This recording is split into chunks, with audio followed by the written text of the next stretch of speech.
today's promotion ceremony honoring Major Matthew Moberg. At this time, I ask that you please make sure that all electronic devices are off or set to silent mode until the completion of the ceremony. Please stand for the arrival of the official party and remain standing for the German national anthem, the singing of the American national anthem by Choral Moberg, and the invocation by Chaplain Jeremy Bastian.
Oh, say, can you see by the dawn's early light what so proudly we hail at the twilight's last gleaming, whose broad stripes and bright stars through the perilous fight o'er the ramparts we watch were so gallantly streaming, and the rocket's red glare, the bombs bursting in air, gave proof to the night that our flag was still there. Oh, say, does that star-spangled banner yet wave o'er the land of the free and the home of the brave?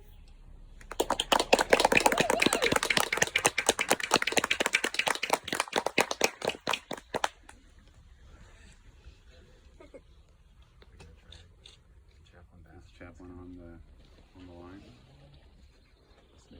Chaplain. Oh wait, yes. Make sure he's nice. There he is. So it says, oh, hold on, let's turn on the speaker. It should be. Your family still hear us? You'll just have to read it nice and loud, okay? So Chaplain Bastian wrote this invocation. Almighty God, we love you and praise you, for you are good, faithful, and sovereign and worthy to be praised. We know that it's by your grace and guidance that we are able to gather here today and celebrate Major Moberg's promotion to Lieutenant Colonel. And so we wish to thank you for the many blessings. Thank you for your love and sending a friend who became a cherished wife. For joy in giving them their names of Coral, Blaze, Judson, and Selah. For a peace in times of uncertainty, loss, and struggle, especially in days like today. Thank you for your kindness from parents who bring encouragement, for goodness, faithfulness, gentleness, and self-control, and our dentist and leader who cares more for people than chief. And lastly, for our brother in Christ and the fruit of his Spirit and desire to glorify you in all things, including this very moment. So we ask you to be with us now in our celebration as we are instruments of your praise. We pray this in Jesus' name, and all God's people say amen. Amen. Please be seated.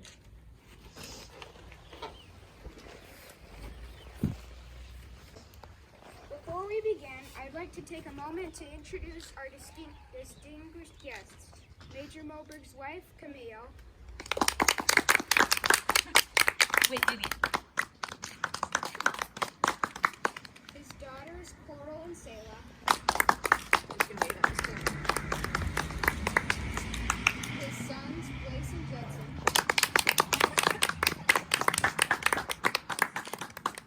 Joining us virtually, Major Moberg's parents, Dr.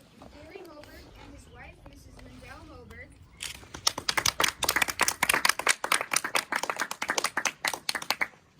Major Moberg's father-in-law, the Honorable Philip Kukkonen.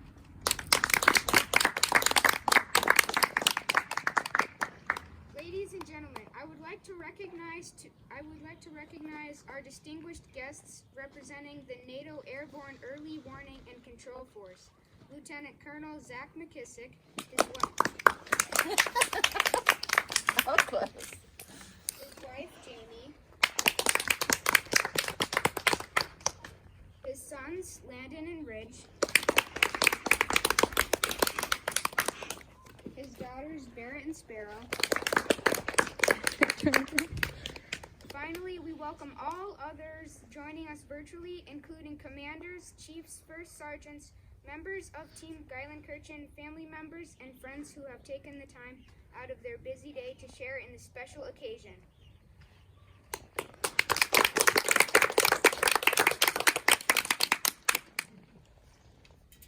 Ladies and gentlemen, I would like to introduce our... We can't hear anything. I would like to introduce our presiding officer for today's ceremony. Lieutenant Colonel Zach McKissick will be the Director of Operations at the AWACS Formal Training Squadron, Geilenkirchen Air Base, Germany. He will be responsible for directing operations and training for NATO's largest flying training unit. Lieutenant Colonel McKissick.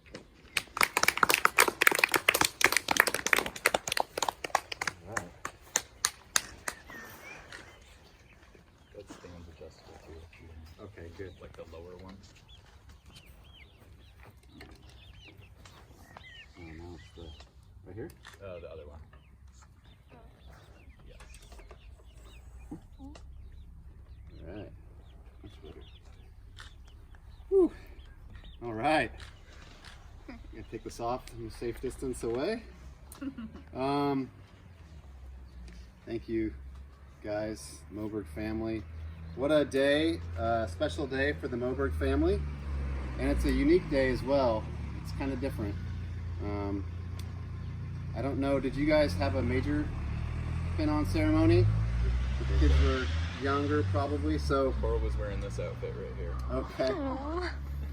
So what it would normally maybe look like is you would have a big room somewhere on the base, and you would have a lot of friends and colleagues from work wearing their uniform, and your close family friends potentially would be here, and family members, depending on where you were located, they would come, and you might have some NCOs and some lieutenants to do all the work that Blaise was doing and someone else to sing. But so it's different, but this is really cool in a way because it's small, it's intimate, it's your family doing it, your son is doing the narrating, your daughter's doing the singing, and I think that's really neat. So even though we're in the midst of a global pandemic, it's really awesome to be doing this. And I feel honored and privileged to be here with you guys celebrating and to be able to do this and to have my family here, like one family that represents hopefully all of your family if they're not online. And I hope that you guys feel that excitement that we bring would echo maybe that your family or your coworkers or other people that would normally be a part of the audience. So what I'm going to do, in keeping with kind of a tradition for a promotion ceremony, and this is really for you kids, and I'll try not to bore you to death, and for parents and family that may be listening online, we need to brag about Matt a little bit and his family, because you know, you guys may, when you do well at school, you guys get like a happy sticker or a smiley face on your school paper, and then you bring it back and you put it on the refrigerator, right? That's kind of the normal thing if it's really good. Well, your dad doesn't usually get things that go in the fridge. Instead, he gets this. That is a performance report. It's basically like smiley faces for us in the Air Force. And so what these happen every year, they write a report on us. And I just want to go through a couple with you over your dad's career and talk about that. So I come here as your dad's friend, and not really in a completely different career field. And so it's weird to get your friends' records and to look at them, as I was doing last night. And I have no idea about the dental corps or the medical field, but I found myself fascinated reading through, like, oh, okay, this is cool. And I think, Matt, you owe me a cup of coffee or something, because I don't feel like I know you. I feel like I've been reading through your records like, oh, okay, I need to ask about this later, because that was pretty interesting. So you started off, you got your doctorate of dental surgery from the University of Detroit, Mercy, from 2005 to 2009, and that kind of started you off into the Air Force. And you had, you guys had Coral and Blaze during that time, correct? Okay, that's pretty impressive in and of itself. So after you finish those 4 years, so I'm sure pretty intense, you begin your Air Force, and that starts with a 5-week course, officer training school. So Matt does a 5-week course, what took me 5 years to do in ROTC. So I need to make better life choices in the past, but so that starts them off in the Air Force. Then they go to the U.S. Air Force Academy in Colorado Springs.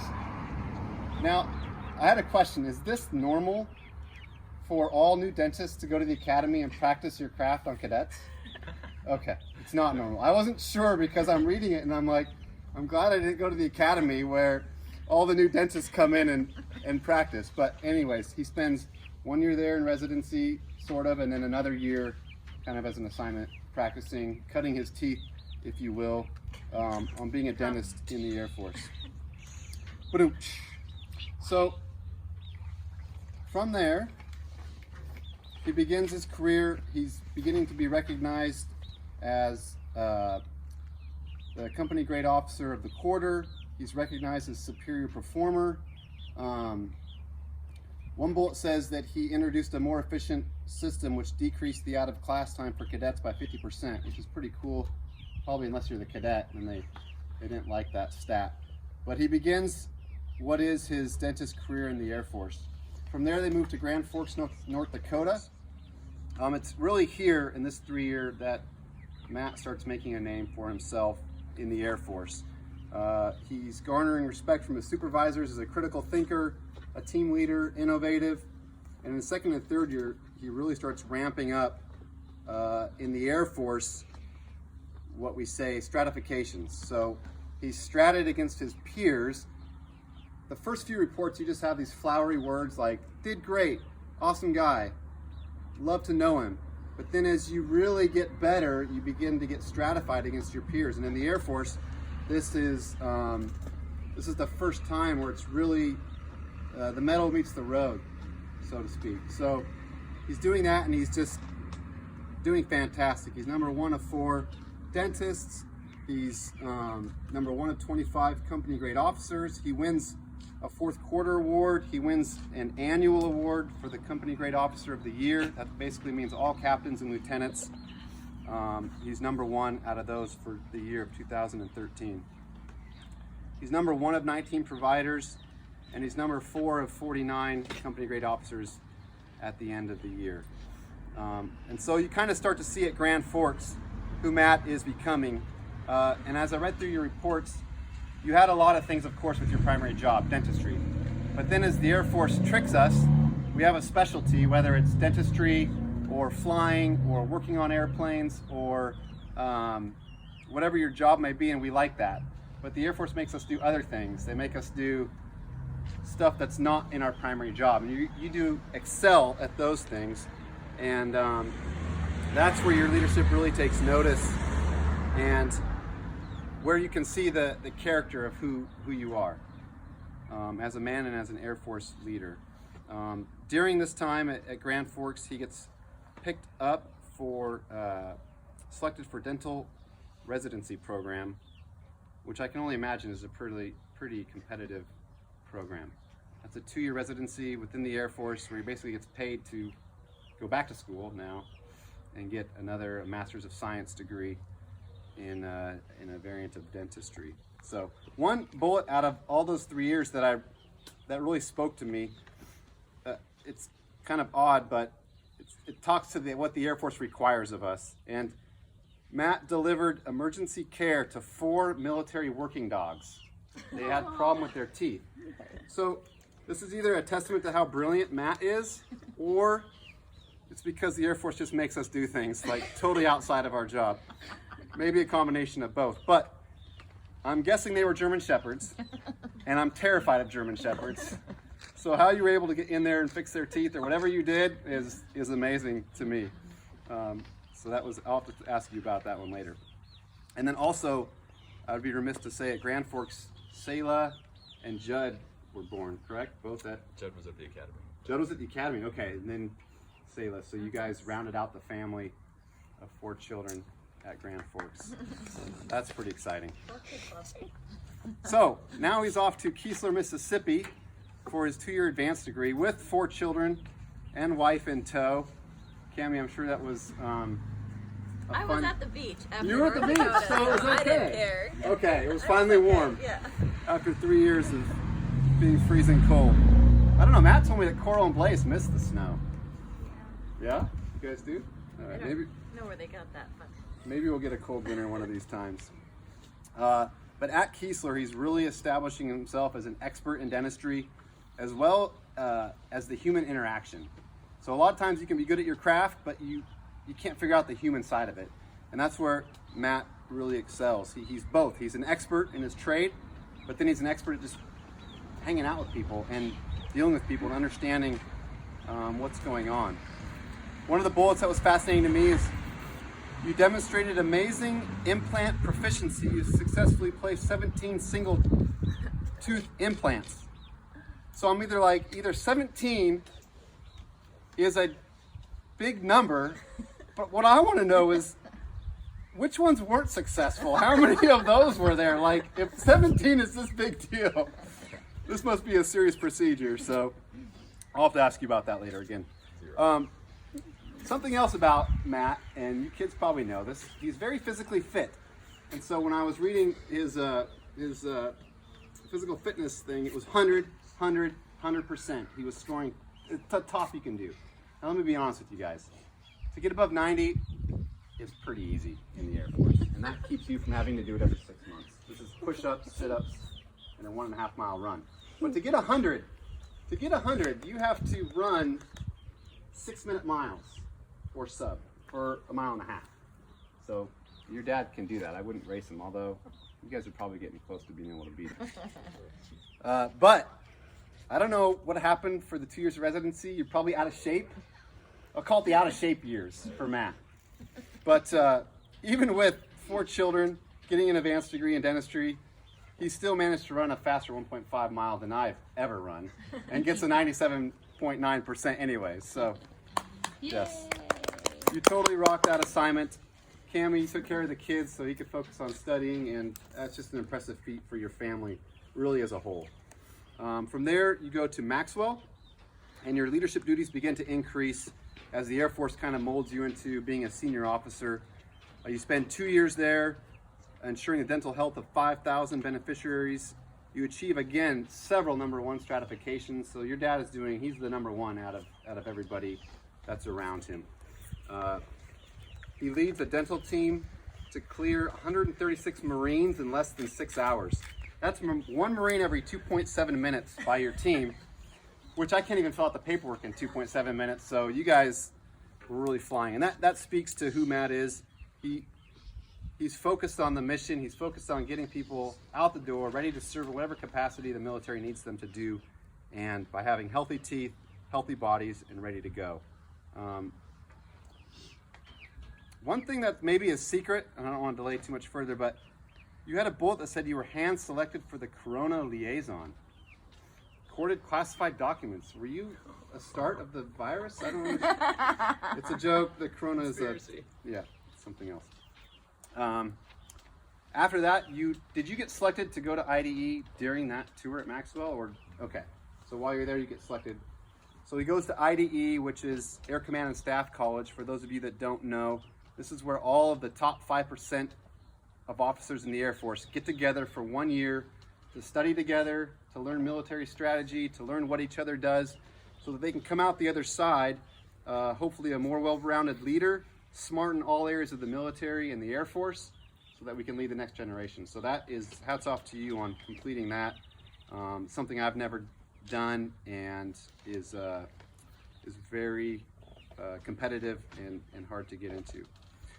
Once you complete that, then this is where our paths cross.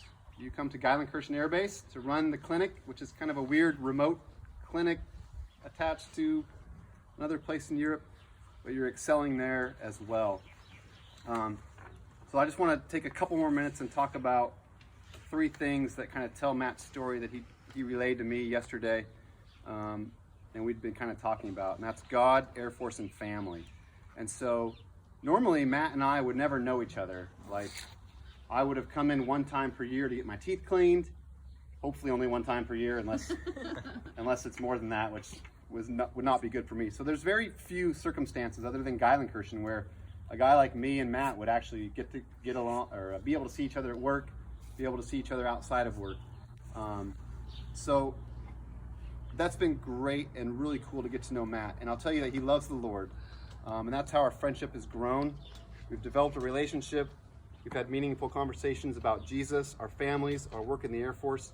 And it's special to me to have a Christian peer, because there's so many things that I want to talk about, and we share a lot of similarities, both FGOs in the Air Force, families of 4. Like, there's a lot of different things pulling at us, and so it's been really refreshing for me to talk to you and have Christ at the center of it all, and be able to go to prayer for anything that we need, struggles at work or the family. So that's been really, really cool for me, so I appreciate that. Thank you. The other thing about the Air Force, Matt loves what he does. He loves dentistry.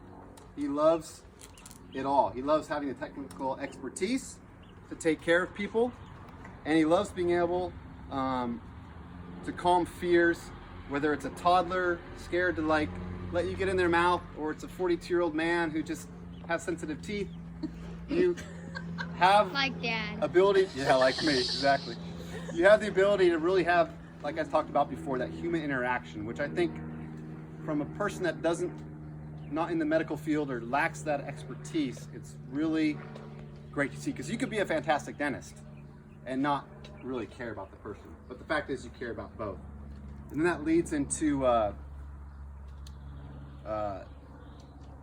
several bullets throughout all of his reports. It just glowed with superb at establishing patient rapport, compassionate demeanor, outstanding, displayed top-notch technical and interpersonal skills. Just on and on and on throughout your reports this goes.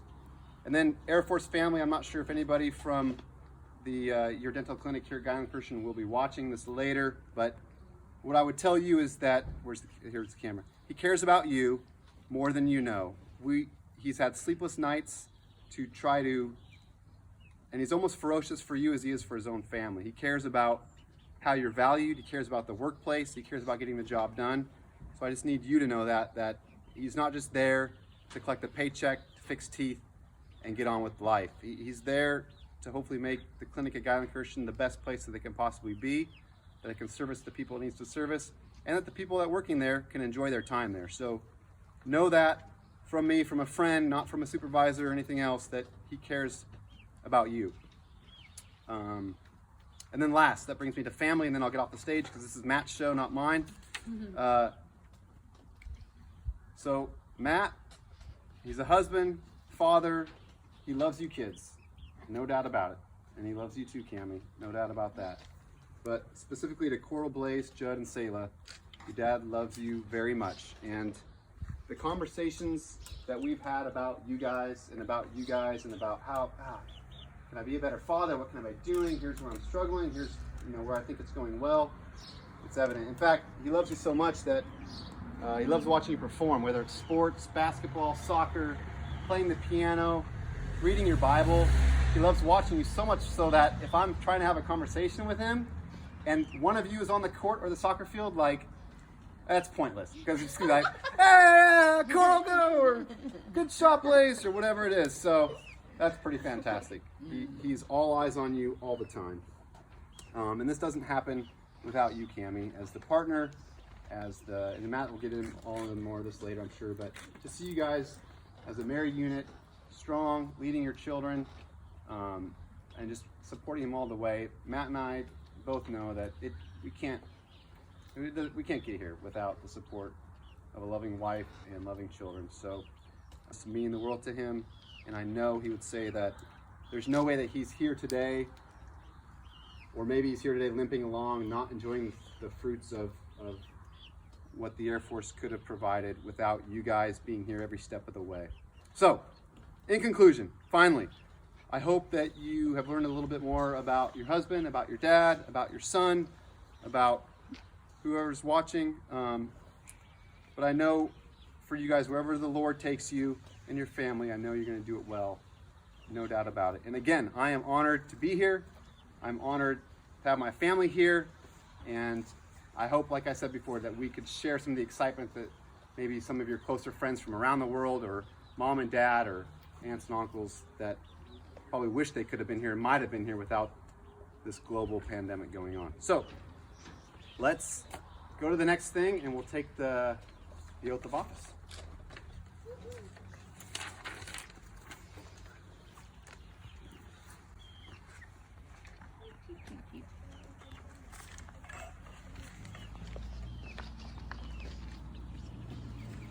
Ladies and gentlemen, please stand for the publishing of the orders.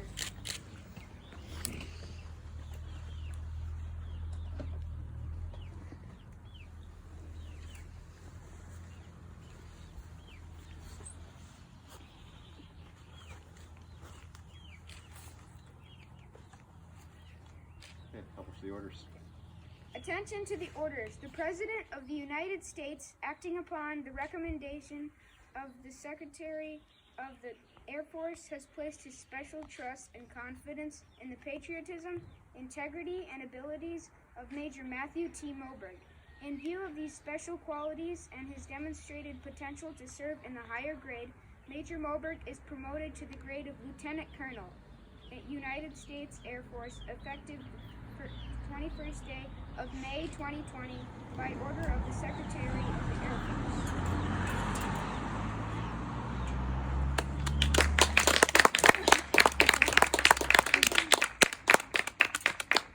Major Moberg's wife and daughter Selah will now pin on his rank of Lieutenant Colonel.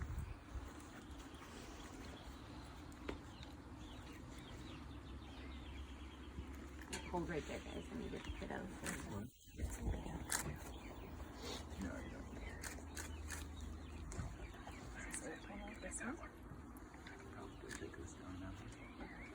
Family.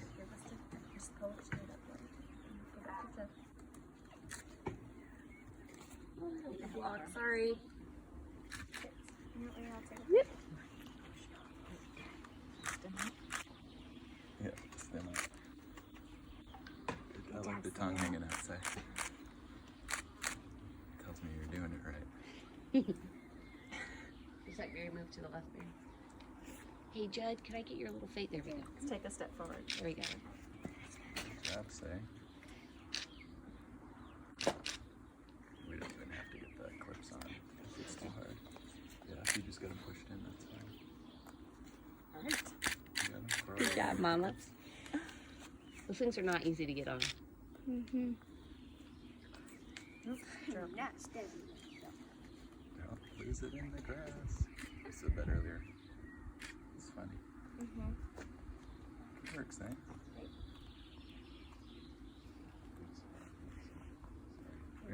just leave the Okay. clips too. Sweet. Okay. Good? Yeah. Picture? I'm going. You can be in the I way. might have to block, sorry. Should I video the taking of the pictures? Are we done? Look right here. No. So yeah. I'll take a few pictures. Go to the photo. There, now Ladies and gentlemen, please stand for the administration of the oath of office. Oh boy. Uh-oh. Can they still hear? Can you all still hear? All right. Raise your right hand. I, Matthew Moberg, having been appointed a Lieutenant Colonel in the United States Air Force, do solemnly affirm that I will support and defend the Constitution of the United States against all enemies, foreign and domestic, and that I will bear true faith and allegiance to the same. I take this obligation freely without any mental reservation or purpose of evasion, and I will well and faithfully discharge the duties of the office upon which I am about to enter. So help me God. Man, good. All right. Please be seated. Please be seated. Ladies and gentlemen, Lieutenant Colonel Matthew Moberg. Yeah. All right. Pictures of them. People spying in around the corner. Bigger audience than you knew. Babe, it's been a wild run. Here we are in the middle of a coronavirus pandemic in our own backyard, promoting to a new rank of Lieutenant Colonel. We never would have dreamed this many years ago. We've got our anniversary coming up this month. It'll be 16 years, 17 years. Tammy made a commitment. We were engaged 17 years ago on this continent over in Paris. And so, Zach and family, thank you for being here. Thank you for the kind words. I really appreciate it. We've got just about everybody employed here. Every single person had a job, and you guys are doing phenomenally. Thankfully, thank you for doing these things. I just have a few thoughts, and then quite a few thanks, notes of thanks to hand out, and then let's wrap this up. And I think we got some cake. Coral made us a cake, so we'll go eat that here in a minute. So, reflecting on this a little bit, it's been a blur. You know, when people say thank you to all the people who put on the ceremony, I understand why they say that now. When you have to put one on in your backyard, there's a lot. It doesn't feel like very much, but there's a lot going on. And so it's just been a blur. But, you know, as I took a moment to ponder what this means, wearing a new rank and being at the rank of Lieutenant Colonel, there's a lot of new responsibility. There's new expectations. There's new obligations. I see it as a tremendous privilege. I see it as a pretty significant vote of confidence from the Air Force to take on this new rank. And to be honest, it's a little bit scary. It's a little bit intimidating. And I know firmly that left to my own devices, I do not have at all what it takes to be successful to carry out these duties. But I'm thankful that my source of strength and courage comes from outside of myself. You know, my favorite line in the oath of office that we take is those last 4 words. And they are, "So help me God." There's different ways people interpret those 4 words. Some is, you know, you're gonna have horrible things happen to you, so help you God. If you go back on this oath, the oath of office, and I agree with that. I understand it. The thing is, I can't fulfill all of that well or at all by myself. So I need God's help. It's a huge statement to me that just speaks out loud of my utter dependence upon Him. And so since this new rank carries with it all new responsibility, it's a lot to handle, so please help me, God. I did a quick search last night for the oldest commissioning that I could find. When is something like this going on? When someone was commissioned as an officer or as a commander, and I'm not sure if I found the oldest one, but I found one that happened over 3,000 years ago, so I think that's pretty good. during the commissioning, this brand new commander was charged 3 separate times, 3 times. Be strong and courageous. And that's exactly the 2 things that I need moving into this new rank, is strength and courage. The commander's name was Joshua, and he was just about to take over the army of Israel. Moses had just died, and they were going to move into the promised land. And they're about to fight the famous Battle of Jericho. And what were the words that the Lord God gave him? And it's my favorite quote from his commissioning ceremony, if you will. It's Joshua 1:9. These are words of the one true and living God. He said, "Have I not commanded you? Be strong and courageous. Do not be frightened. Do not be dismayed, for the Lord your God is with you wherever you go." And that's exactly the words that I needed to hear moving into this new rank, is that the Lord will be with me wherever I go. And so that gives me courage and strength. And so I do have courage, I do have strength, because I know that it comes from him. And I know this to be true for 2 reasons. 1, the Bible tells me so. The Lord will provide us everything that we need. And 2, he has had his hand on my life and my career every single step of the way. He's been faithful, and I know that he will continue to always be faithful. One of the ways he's been faithful is by pouring his blessings on me through people. Judson, I need your help for this. Come on up.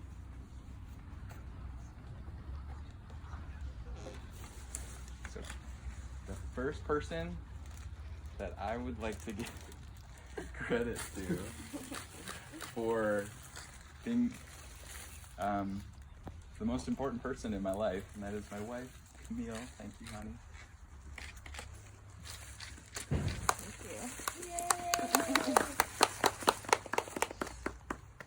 So kids, your mother is more amazing than you know, and there's no one else that I would rather go through this journey of life with than her. Honey, I love you. You've been my rock, my support. You've shown me unwavering commitment, and it was this month 15 years ago where we decided, yeah, let's try this Air Force thing out.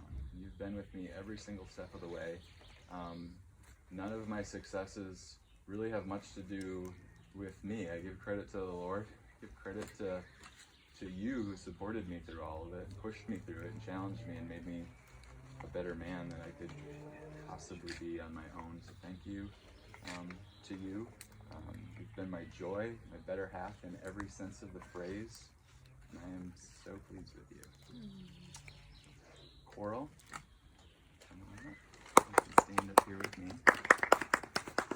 So we got a little gift for you. We got gifts for all the children. You kind of stand by me. So Coral, I'll talk to the McKissicks here a little bit. You might not know what her name means, and I've got to tell you that story sometime, but it involves a daring rescue and a coral reef. But the reason we named her Coral was because out of that story, we wanted to remember that the Lord is sovereign, and He's in control of everything, and He'll use a coral reef to save 2 drowning little girls. Zach had mentioned that we had Coral during dental school, and people thought we were a little bit crazy to be thinking about having children during dental school. But I will tell you, with the challenges of dental school, having a baby to come home to at the end of the day, everything else just melted away. And I just remember sitting here in my lap, propped up on my knees, and I would just look at you, and you would look back at me and coo, and I have fallen in love with you from before you were even born. And I'm so proud to watch you grow and develop into a godly woman, both on the inside and outside. So, love you, sweetie. All right, Blaze, you're up next. My buddy boy. So we also had Blaze in dental school. You're getting a little bit crazier when you add 2 into the mix in the middle of dental school. But I remember him at a young age and tucking him in with a little ball at night because I was just really excited to play sports with him and everything. And it's been a joy to watch you grow, talented and athletic, fun to play with, incredibly gifted at school. It's been great watching you grow. I have 2 just really quick stories about Blaze where he's kind of touched me. kindergarten, your mother and I went to your school, and we had a little teachers conference, and teachers get to show some of the stuff that the kids have been working on, and they opened up a little book, and inside Blaise had drawn some pictures. And he drew pictures of himself fishing with his dad. And it might just be a little small thing, but I turned the page and he drew another picture of Blaise fishing with his dad, and another one. And my heart broke because you taught me the significance of what it means to spend time with you, because we didn't fish all that much, but you drew about it so much, and I realized just how much I love spending time with you, and it's been the case all along with all of my children. But just wanted to share that story with everybody. Really proud of you, son, and everything that you're accomplishing and doing. All right, Judson. Actually, Proffer, can you please bring me the gift? Thank you. All right, Judson, come on up. Thank you for being the Proffer. Judson, we named him appropriately Juddy Buddy, because he is my little buddy. We called him when he was young FTJ. Do you remember what that stands for?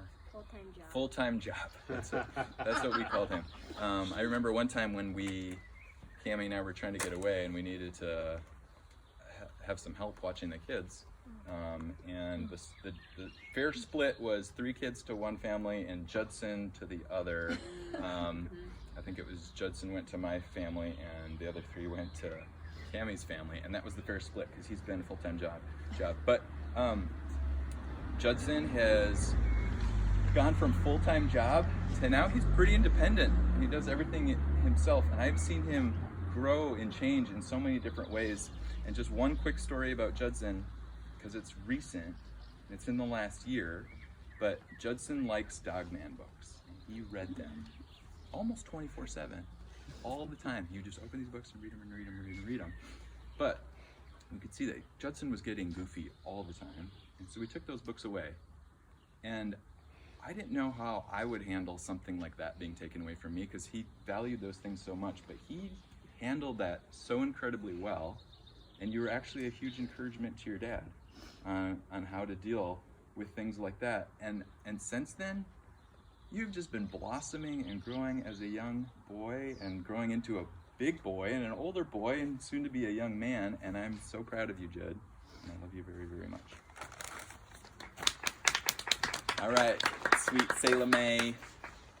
Come on up. So Selah, we named her Selah because that word means to pause and reflect on the goodness of the Lord, and we needed that reminder when we had a 4th child. And so she has been our sugar and spice, but I'll tell you what, her sugar is about the best sugar you can possibly imagine, right? Yeah. She takes, I have never heard of a 7-year-old, maybe the McKissics have, I don't know, but I haven't heard of a 7-year-old waking up early and putting together a full course breakfast meal, complete, setting the table, getting orange juice and everything out on the table. And she's doing it at a young age, and I just love watching you grow up and all the things that you're doing so well in school. And this year in school, I've been so proud of you and seeing how you handle that and how you help your teacher out and you help your friends. And I just love you very, very, very, very much, Selah. Proud of you. All right, so I gave you all gifts, and let me just speak really quickly to the gifts. They're all different, very different. If I had to put any common theme to them all, I would say that they're all some sort of tool. So there's 3 things I want to talk about as far as a tool. And I'm going to quote a very famous football coach. His name's Lou Holtz. He used to coach Notre Dame. And he said 3 things. So I'm going to tie that in a little bit. So a tool is something that you need to learn how to develop to use so that you can use it appropriately. And one reason I wanted to give you guys tools is because while you're still living with us, we need to teach you how to use different tools. Know what the tools are and be able to use them. But developing that ability to use it is the first thing that Lou Holtz said. He said, first thing you need is ability. And then the second thing you need is motivation. And with motivation, you're going to determine what you use. So once you've got the abilities, and you guys are all developing different gifts and talents and abilities, and now comes motivation, and that's going to help you decide what to do. Blaze, we've given you the instrument of being able to play the piano a little bit, but now you've been motivated on your own to go tackle how to play the piano, and you're way surpassed your dad in the ability to play, and you are just taking off with that. But all the little gifts that we give you guys, it comes down to motivation to determine what you're going to do. And a little bit of that comes within. But then the last thing that he talks about is attitude. And attitude is how well you end up. And so you guys have done an incredible job with your attitude, and I just encourage you all to continue to look at your attitude and how you take things and do them to the very best of your ability and do them very well. All right, so that's family. Oh, not just that family. I don't even know who's all on here today, but we've got a few people live streaming, but I did want to give a special shout out to my parents. I see them on the screen. The other ones are all really small, but thank you for joining us today. I really appreciate it. To my mom and dad, thank you for the way you've raised me my entire life, not just the small years that I was in the home, but even continuing on. And with what you're doing in retirement is such an encouragement to me. And thank you for that. For Cammie's dad, for Phil, a thank you to you as well. I've been around, I think 22 years is what I added it up, and you've been a fatherly figure to me for 22 years. And even this past week, he was giving fatherly advice. Hey, give me a call, we need to talk on the phone. And he was talking to me about stock markets, and I just really appreciate it. He taught me many things about building and finances, and also balancing work life and home life, and doing so in such an amazing way. So thank you for that. I think this is going longer than I'd already planned, so I'm going to kind of speed it up, but I wanted to go through every assignment. There's no reason I stand here today with a new rank on all by myself. The Lord obviously had the biggest role to play in it, and then my family, and then every single other person I work with. And when you add all that up, I really had very little to do with this. I just needed to show up and try to do what was asked of me each day. Being able to put on a rank early is an incredible privilege, and if I have to give it to anyone, I really want to give it. If my Maxwell dental team is watching, I get to reap the benefit. So thank you very much for your hard work and dedication there. You guys crushed it day in, day out with every challenge that got sent your way, and I'm just incredibly thankful for you all. I was coming out of a residency, and around that tipping point, do I get out of the Air Force or do I continue on? And I loved being your leader. I just loved serving right alongside you, because all I got to do was step back and watch you guys flourish, and I loved every part of it. And now, because you guys did so well, I get to put on a new rank today, and so I thank you guys very much for that. I'd love to go line by line through everybody. I think for the sake of time, I can tell my kids have been sitting in this hot sun and it's time to go get some cake.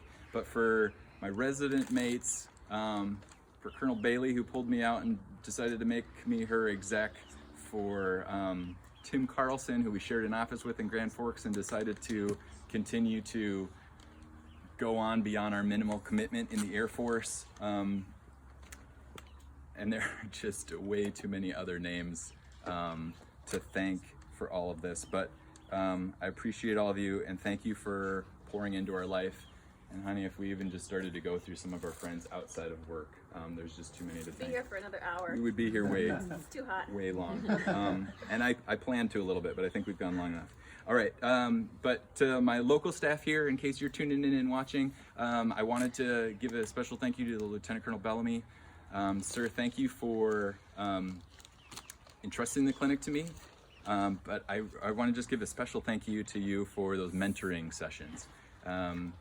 He has often just kind of pulled me aside, and it's just been pure gold mentorship. And I just thank you for giving me that since I've been here. To Lieutenant Colonel Sanchez, Lord, sir, I thank you for also entrusting the clinic to me. I just wanted to give one quick little story. There was a moment where I thought I could see that my clinic was struggling with people struggling to get along together and kind of hurting each other and not willing to progress forward. And I came to you and I said, sir, I am failing as a leader, and I don't think I'm the right person for this job. And in that moment you said, Matt, you are exactly the right person for this job. And you don't realize how much those words meant to me in that moment. It was a moment of self-defeat, and struggle, and I needed that vote of confidence, and that is echoed down for a long time after that. So thank you for that vote of confidence. To the rest of my staff, Dr. Vogel, Dr. Oblad, it has been a privilege to work alongside you. You guys are phenomenal dentists. And I'm grateful for the privilege to be able to work alongside you, and thank you for the care that you bring to our patients every day. To the rest of our staff, not to sugarcoat it too much, but we've had a rough year, and then all of a sudden COVID hits, and so now we've been separated and pulled apart. I have every reason to believe that we needed this time as a reset, and so I'm thankful for it. We come back fresh. You've got a new major in the clinic, a new lieutenant colonel in the clinic, and people who've just had a time to be able to reset, take some inventory, take some stock of what's going on, and then come back together and come back together stronger. So I do have a charge for you.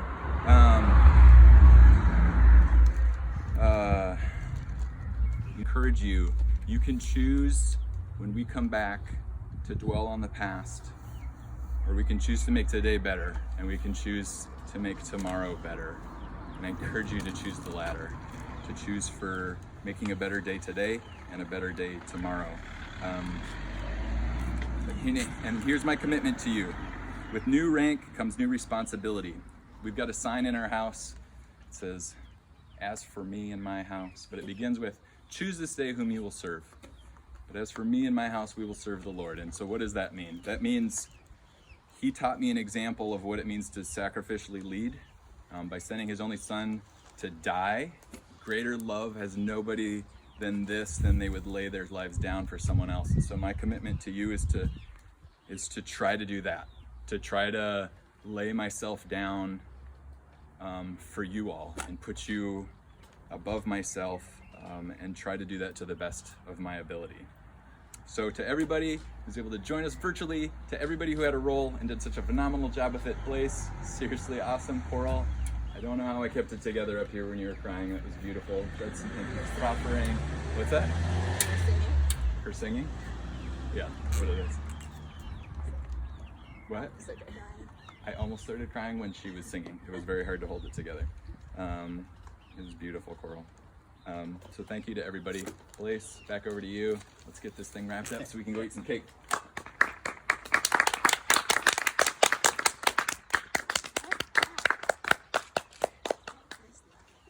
Please stand for the singing of the Air Force song and the departure of the official party.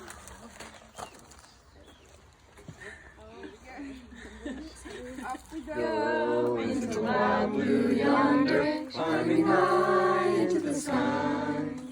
Here they come, soon to meet our thunder. Atta boys, give her the gun. Give her the gun! Down we dive, spouting our flames from under. Off with one heck of a roar. We live in fame, we'll go down in flame. Hey! Nothing can stop the U.S. Air Force. Do you want to walk? I think we're out. Okay.